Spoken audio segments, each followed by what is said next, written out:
And 1,000 euros is more than 3 hookers anyway, said one, feeling funny. Well, Skinny Man was not amused. So you think these women are hookers? He muttered angrily. I'm actually not sure it was a mutter, but I'd like to think it was one.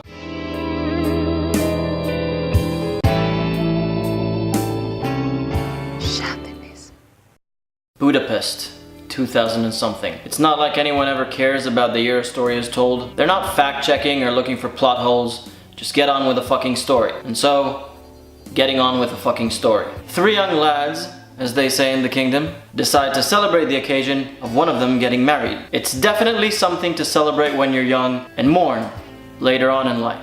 They fly to Budapest for a bachelor's party, or a stag do, as they call it on the other side of the Atlantic. Budapest, by the way, is Hungary's capital.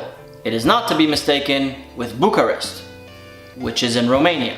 They arrive to Budapest and they are amazed by the sights. And when I say sights, I mean women. They did not care for the sights. They have never seen such a barrage of beautiful women all in one place. Oddly enough, the men were not so handsome, and so one might have received the illusion that these young men could have scored, had they not been engaged or married, of course. But it was, after all, a bachelor's final wish before he gets institutionalized. Having consulted each other, they decide to go to a strip club and celebrate their short-lived freedom.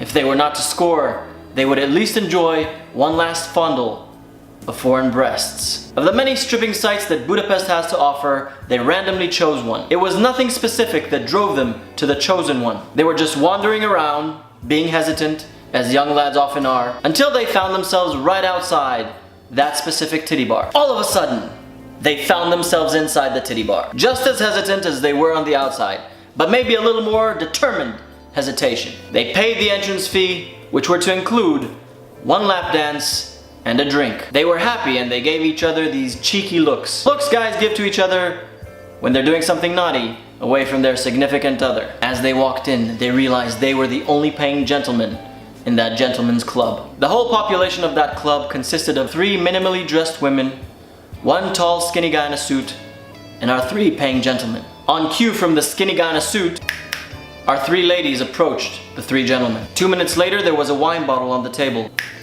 The women were seated on the men, and they told them stories about love, husbands, and dreams of a better life. It was a little weird, but the gentlemen didn't dare complain. All that mattered was they had a story to tell when they returned to their friends back home. It may not be a great story, but forbidden pleasure is always exciting. Soon their lap dance was over, and the skinny man in the suit asked if they would like another. Though they did not want to offend the ladies, they did not care for another session of small talk about life. They were handed their bill, and their free lap dance cost 1,000 euros. Things that come cheap are very expensive, as my mom used to say. The men spoke in a foreign language and they agreed on one thing: they would not pay this amount. And they told the skinny guy they would not pay this amount. You think you should not pay for a lap dance? Asked the skinny guy. It seemed like he was used to that kind of conversation. We did, at the entrance, said the foreigners. And 1,000 euros is more than 3 hookers anyway, said one, feeling funny. Well, Skinny Man was not amused. So you think these women are hookers? He muttered angrily. I'm actually not sure it was a mutter, but I'd like to think it was one. And so time does what time does best and moved forward.